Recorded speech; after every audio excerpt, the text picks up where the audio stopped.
Hi there and welcome. Jonathan here. These talks are offered freely so that no one is ever denied access to these practices. Your support makes a big difference. If you feel inspired to make a donation, please go to jonathanfoust.com. Thank you.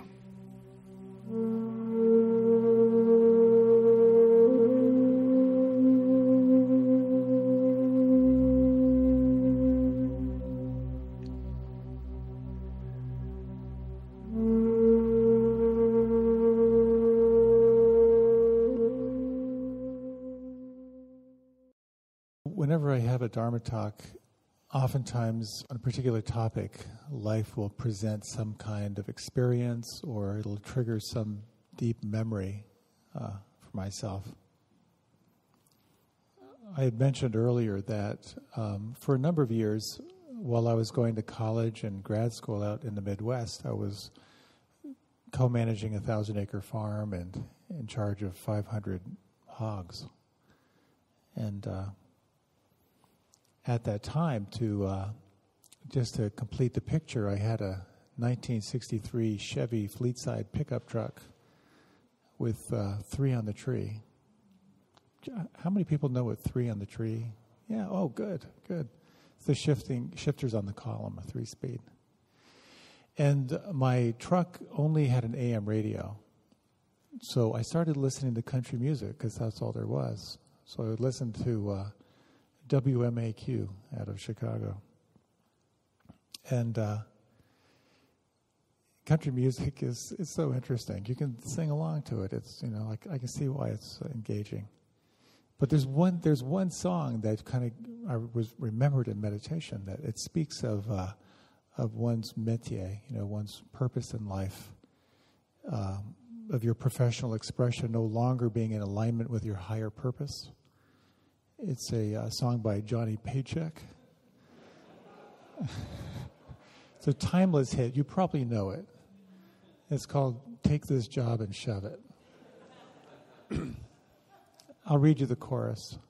I'll spare you the song. Take this job and shove it.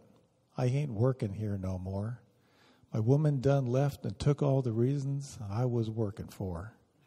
You better not try to stand in my way, 'cause I'm walking out the door. Take this job and shove it. I ain't working here no more. So tonight's topic is right livelihood. I thought that was the perfect song for it. We've been exploring the path as the Buddha spoke of what it means to be awake in the world. He described 4 essential principles. The first is that when you come into human form, suffering happens. Suffering is part of life. Stress, dissatisfaction, unsteadiness. The second truth or the second insight is there's a cause for your stress or dissatisfaction or suffering. And the source of that has to do with attachment and clinging. The third principle or insight or truth is that it's possible to let go. Whatever you're holding on to, whatever you're identified with, whatever you're clinging on to, it is possible to let it go and experience freedom where you did not feel it before. And the fourth insight is that there is a path. There are technologies, there are applications, there are guidelines, there are observances and restraints that will support you in your life of letting go where you're holding on and finding more and more freedom. So he outlined these guidelines for ethical living.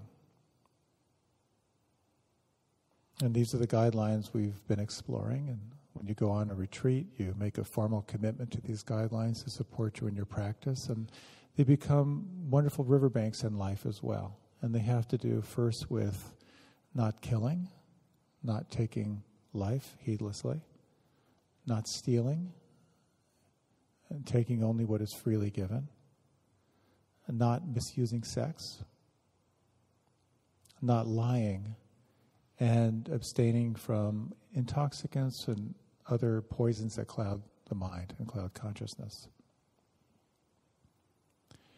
So ethical livelihood is basically, how do you find a way to provide for yourself and for your family and others without engaging into those activities?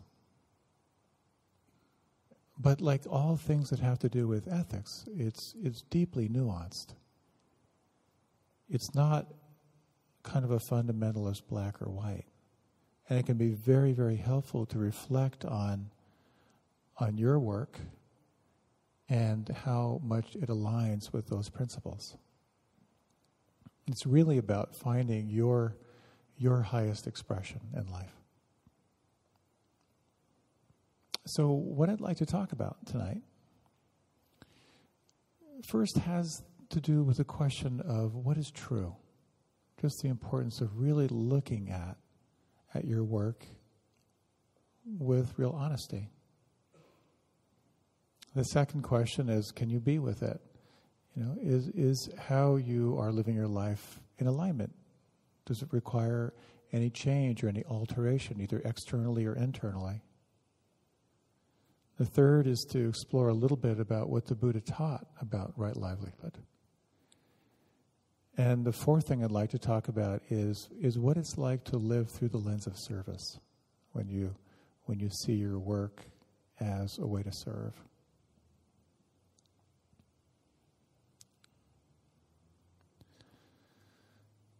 A number of years ago, I was working with someone who had a pretty high-paying job.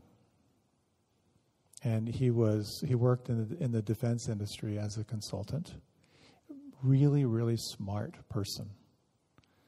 And he worked with mathematical models that were enhancing satellite communications and finding a way to exponentially tweak communications.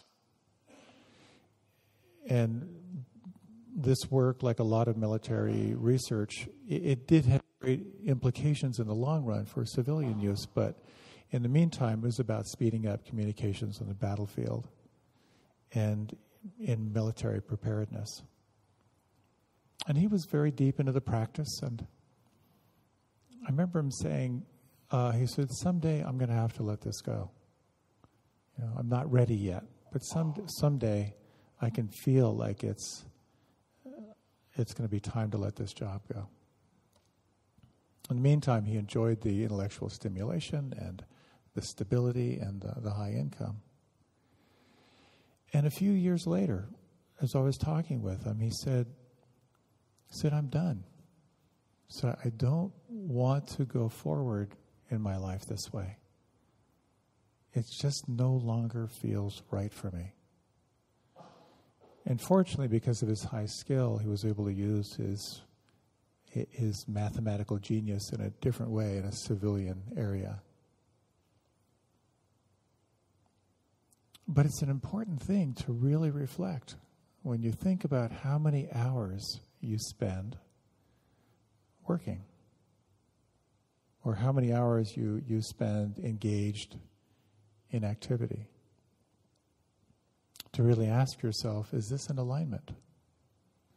So I thought I might offer just a short inquiry, just a short reflection. If you like, you can close your eyes.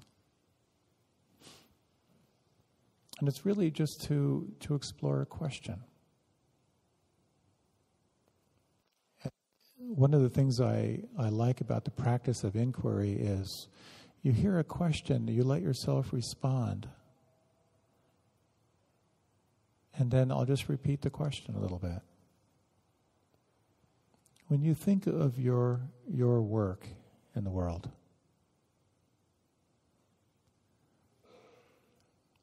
what's one thing that's between you and feeling happy with your work? You just might name one thing and just kind of say hello to that.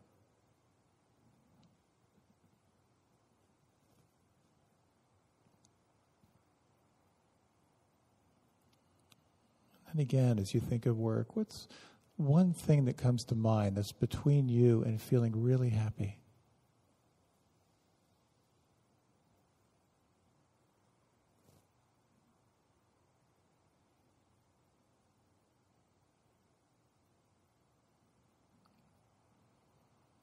And then again, just one thing that's between you and feeling really happy in your work. Saying hello to that.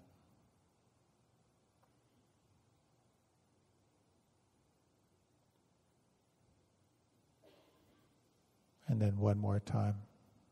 Just one thing that's between you and feeling happy with your work.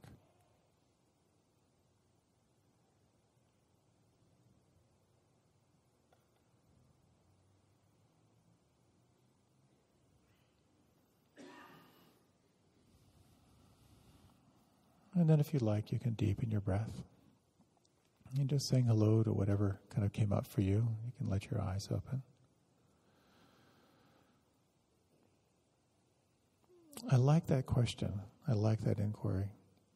Because sometimes it will just sort of like bring to mind just some little small, little niggly thing that just needs a little more attention. Sometimes our relationship to work is sort of like small, it's an internal attitude. Sometimes our relationship to work is much broader.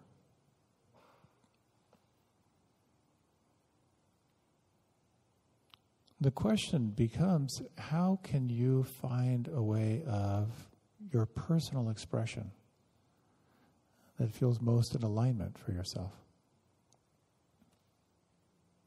Something Thich Nhat Hanh said, to practice right livelihood, you have to find a way to earn your living without transgressing your ideals of love and compassion.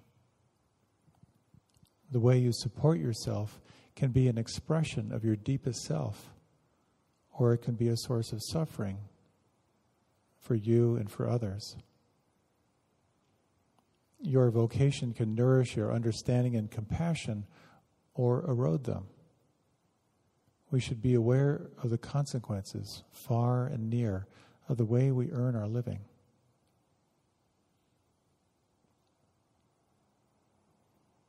So this question can get quite nuanced. I heard a story of someone who loved the work she was doing, kind of as a copy editor in a kind of a rather large firm, but then she understood that the business she was in was highly unethical in relating to the government and to other companies, and she realized that she didn't want to participate in that. At the same time, everything we do ultimately creates some form of conflict or some form of harm. I just got back from teaching in New England. Tara and I were leading 2 separate retreats up in New England, and beautiful retreats, wonderful connections, wonderful insights, but we flew up in a jet, used a lot of resources. We weren't exactly carbon neutral in that. So there's a certain question there. Is this really an ethical thing to do, to be jet-setting around teaching? I don't have the answer to that, but it's helpful to look at the subtlety of it all. So it's important to ask ourselves, is my work satisfying? Is my work in alignment with my ideals? And then the next question is, can I be with it? Does this require a change?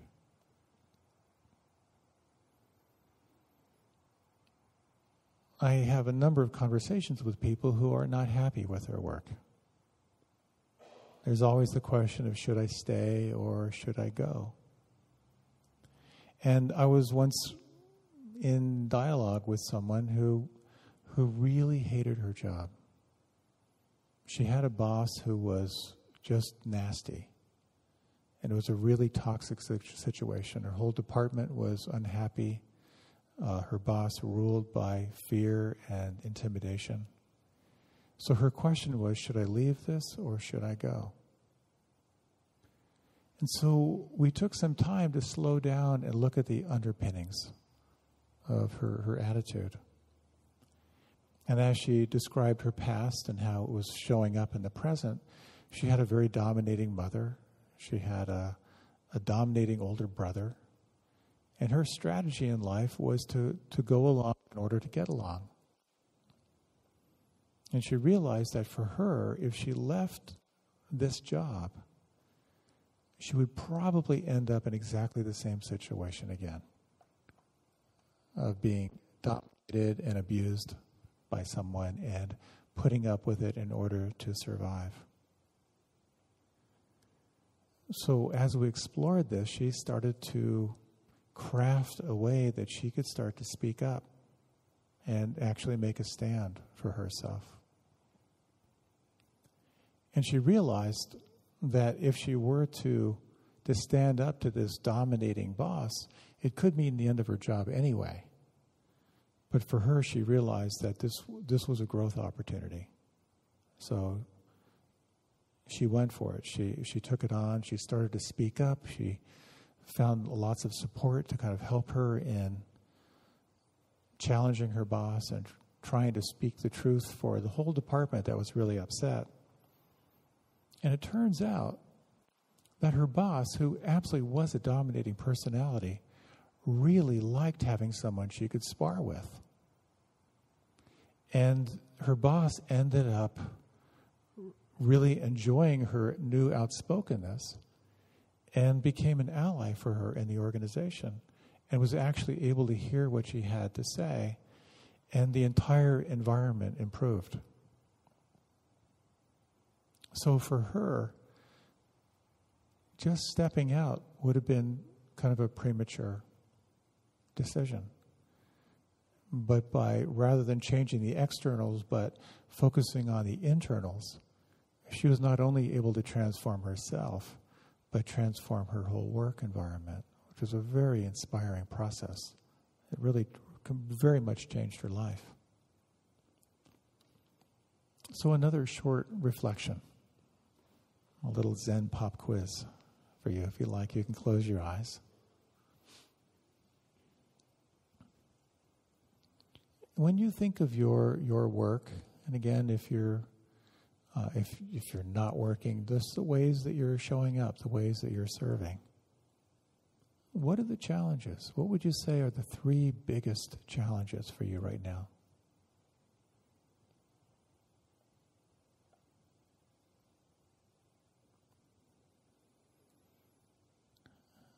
What are the lessons, the opportunities for you in how you show up at work or in relationship with others?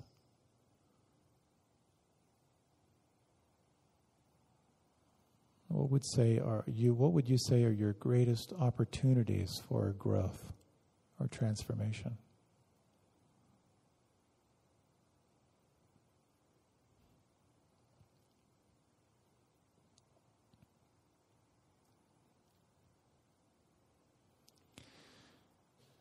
And if you like, you can deepen your breath and let your eyes open. Our work can become a fascinating mirror.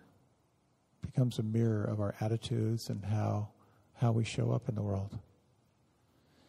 And we all tend to fear change. And many of us get stuck because of that fear of change. Breaking out of a mold in our habits, in our relationships with work, can be incredibly challenging. There's an interesting model I've found very, very helpful. And it's really kind of a model of how we evolve through life, but also a very interesting way to see how this model applies and how we show up in our work.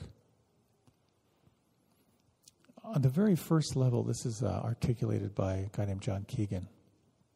The very first level is what we call the opportunist. So you're looking through this lens of it's all about personal wins. You see something, you grab it because someone else might take it. So it's kind of a very, very tightly focused, kind of narcissistic approach to life. The second is referred to as the diplomat. And in here, you exchange your personal freedom in order to belong. So here you will tolerate a job because it pays your bills. And on this stage, you kind of go with the flow. You don't really make waves. You get your check and you stay low and you go home. Many, many people kind of operate on this level. So you've got a profession or a job. It's not that satisfying, but it's enough. The next level is called the expert or the achiever. And here you're kind of at the top of your game. You're a pro, you're respected, you can make it happen. But at the same time, you're still part of a tribe. And what that leads to is this next level called the individualist. And this is kind of an awakening process where you ask yourself, wait a minute, what am I doing? Whose life am I living out here? Am I just living out the life that my primary caretakers set up for me? Living out their expectations? What do I want? What do I need? And this sets you up for kind of your 40 days and nights in the desert to really answer that question. When you answer that question, it can lead you to what's called a strategist, where you are doing what you love and you're contributing at a very high level. You're deeply in relationship with others. You have a capacity to collaborate, to hear other people's attention, other people's intentions and their vision, and work toward a greater collective whole. And the next level is called the alchemist or the magician, where you see the big picture and you become an agent of change for that large kind of global change out there. I found that model to be very, very helpful for myself. When I look back, I see at different times I was kind of living in each one of those stages. The time when we really stop and say, wait a minute, is what I'm doing in alignment with my values? If I look back and want to live a life of no regret, is what I'm doing in alignment with that? That's a very brave question and a very powerful question.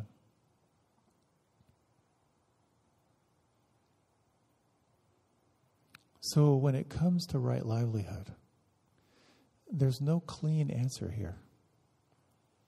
It has to resonate for you.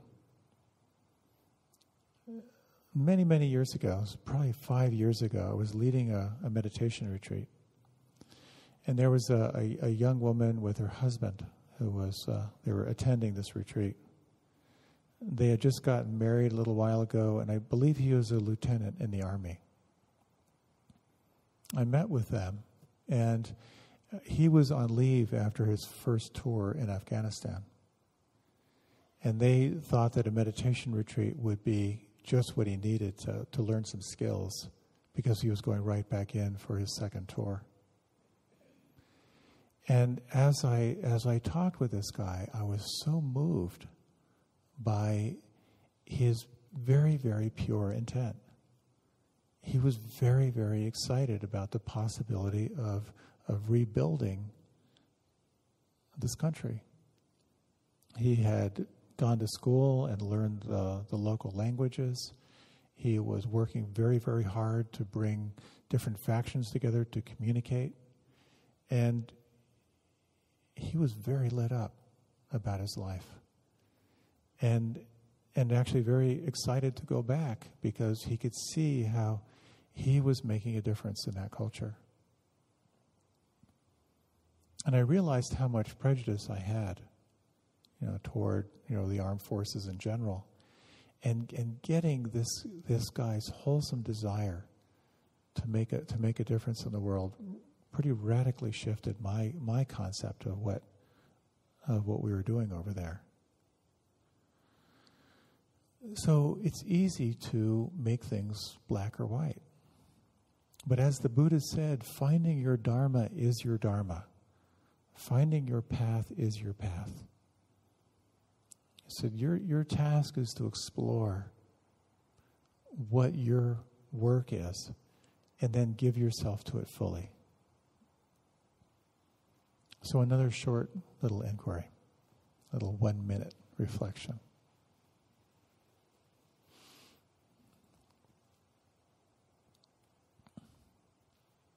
when you think of your expression in the world, what do you love? What lights you up?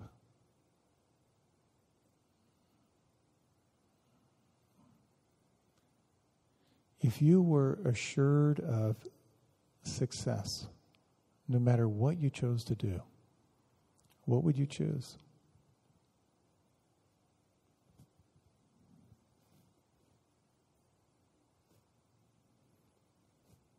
If you knew no one would judge you, what would you do?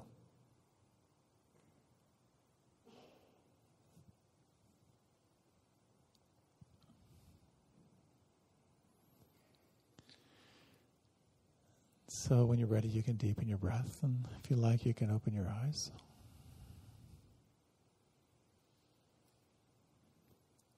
I used to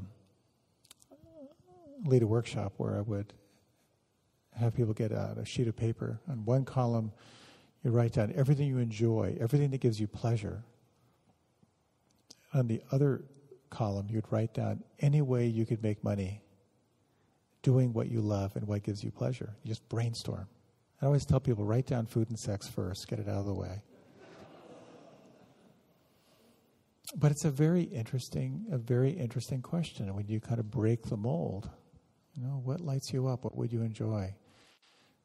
Ken Wilber, when he wrote his first book, he chose his job as washing dishes in a restaurant because it gave him the freedom to kind of think through what he was writing.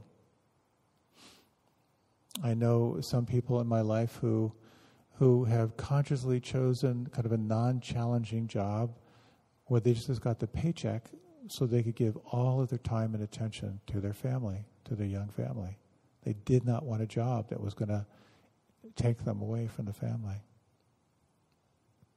On the other hand, there's a wonderful book by Joe Dominguez called Your Money or Your Life, where you do a whole assessment of what he calls your life energy units, where you take your income, but then you include the amount of money you spend on your uniform, the time you spend commuting, the time you spend being sick because of stress, the time you spend thinking about your job, and then you kind of work out this equation and then figure out what your real hourly is. It could be quite stunning when you think about it. But his strategy is find the highest paying job that's according to your skill set. Live as simply as you can. Save all the money you need so you know you can survive, and then get the heck out of Dodge. That's his advice. And then there are entrepreneurs who just love building things. And the money is kind of a way of keeping score, but there's so much enjoyment in that building. So finding your path is your path. And we then tend to think of work as what we do to provide for ourselves, as what we do to provide for our families. But generally, it's very much about what's in it for me. And it can be very helpful to explore what it's like to translate work as service. When you sort of substitute the word service for work. I think because of my lifestyle of living on farms and living in ashrams, I very rarely have I gone to any popular concerts, but I did go to one in Albuquerque, New Mexico, many years ago, when I got my first job out of grad school. I was teaching, and it was a Bob Dylan concert when he was in his Christian phase, and you may know his song, "You Gotta Serve Somebody."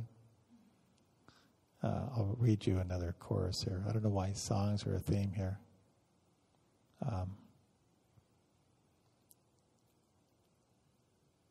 The chorus says, "But you're going to have to serve somebody.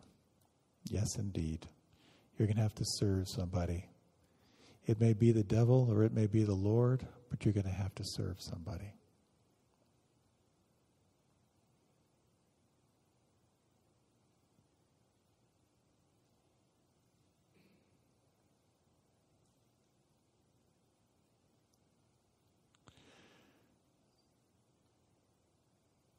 Another short reflection, if you would.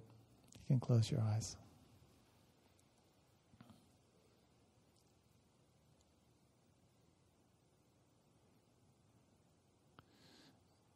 When you reflect on your current work or how you're serving right now,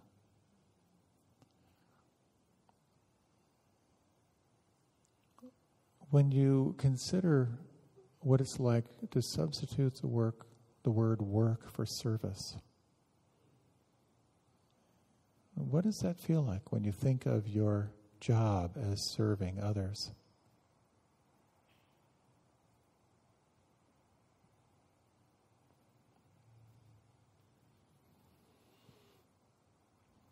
If you think of your role as a mother or father or son or daughter or sibling through this lens of service, what does that feel like?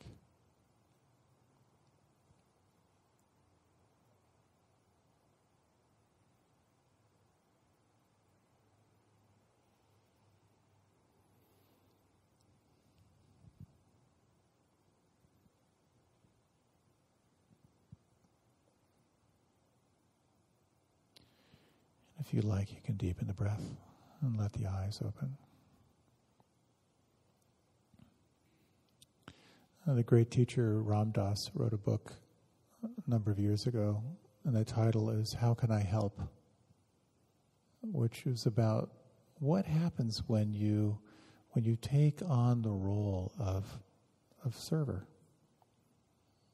You may be familiar with the word bodhisattva.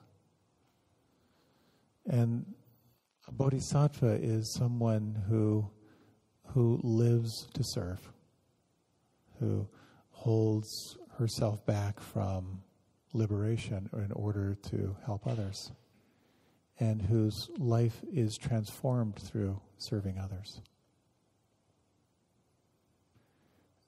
When we begin to live our lives through that lens of how can I help,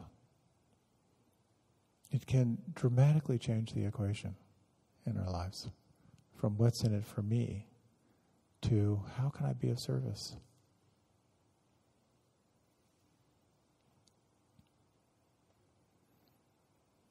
It's certainly not uncommon for this question of right livelihood to be a burning question.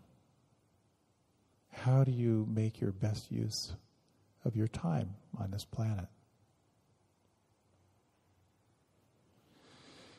There's a wonderful phrase that says, bloom where you're planted. How can you make a difference right where you are? How could you transform where you work right now? Those who you know around you who are struggling, how could you make a difference in their lives through some attention or care?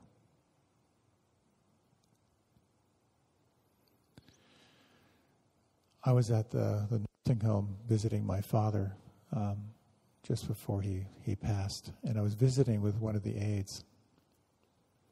She had had a pretty rough upbringing in her life, and her work was really hard on her body. She was, lifting people and bathing them, tending to their needs, trying to make them as comfortable as she could. And she was pretty worn out. But as we were just talking about life in general, she said, my body hurts, but I'm so grateful to have found the work I'm here to do on this planet. This is my calling. I was so touched by the purity of her heart. The form of her work was making the elderly as comfortable as possible and letting them know that someone cared. But the essence of her work was about serving.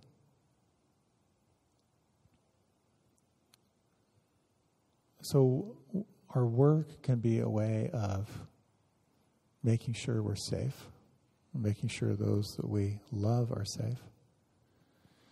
But it can be interesting to look at the different stages of life as are described by the Vedas. That the first stage of your life is about being a good child.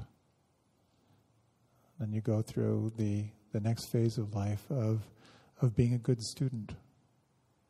Learning about life, developing skills. The next stage of your life is about being a good provider, fulfilling your duties as a provider. And then what the Vedas say, as soon as that's done, as soon as you have done enough to provide for yourself and for others, then the rest of your life is devoted to service and to awakening, which are really kind of the same thing.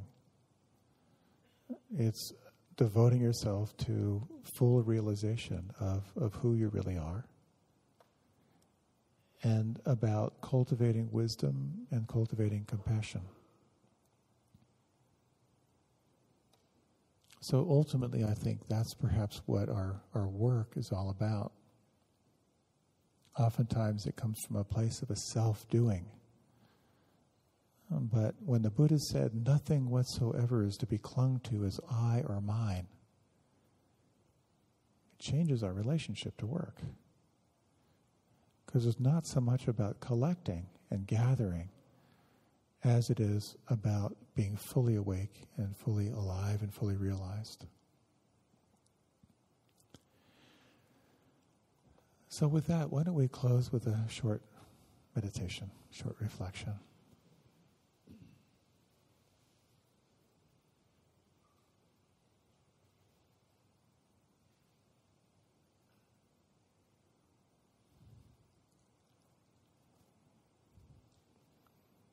You might let your attention just come in to embrace this breath and these sounds, this quality of feeling.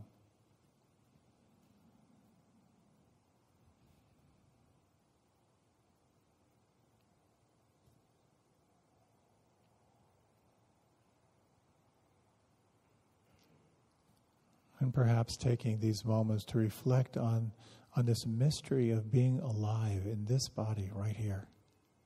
And this breath.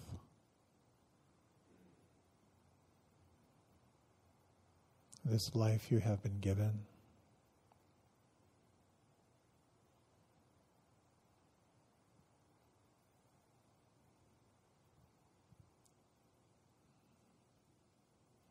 You might imagine at the end of this life, as you look back, what was most important to you?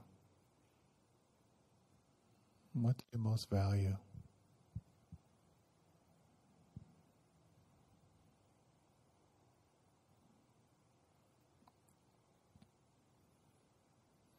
We'll close with this short poem from Wendell Berry. I'll read it twice. It's that short. It's entitled The Real Work. It may be that when we no longer know what to do, we have come to our real work. And that when we no longer know which way to go, we have come to our real journey. The mind that is not baffled is not employed. The impeded stream is the one that sings.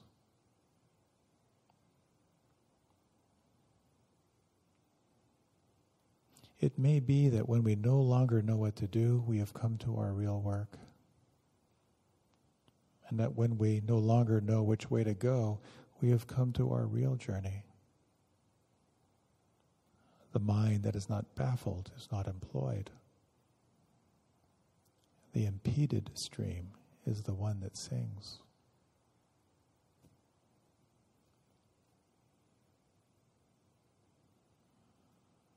In these final moments,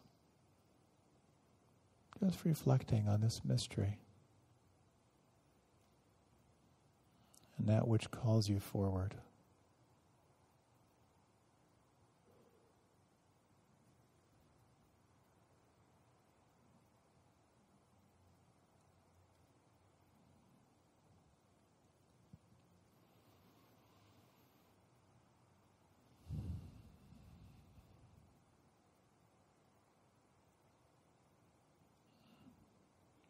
And as you're ready, you can deepen the breath.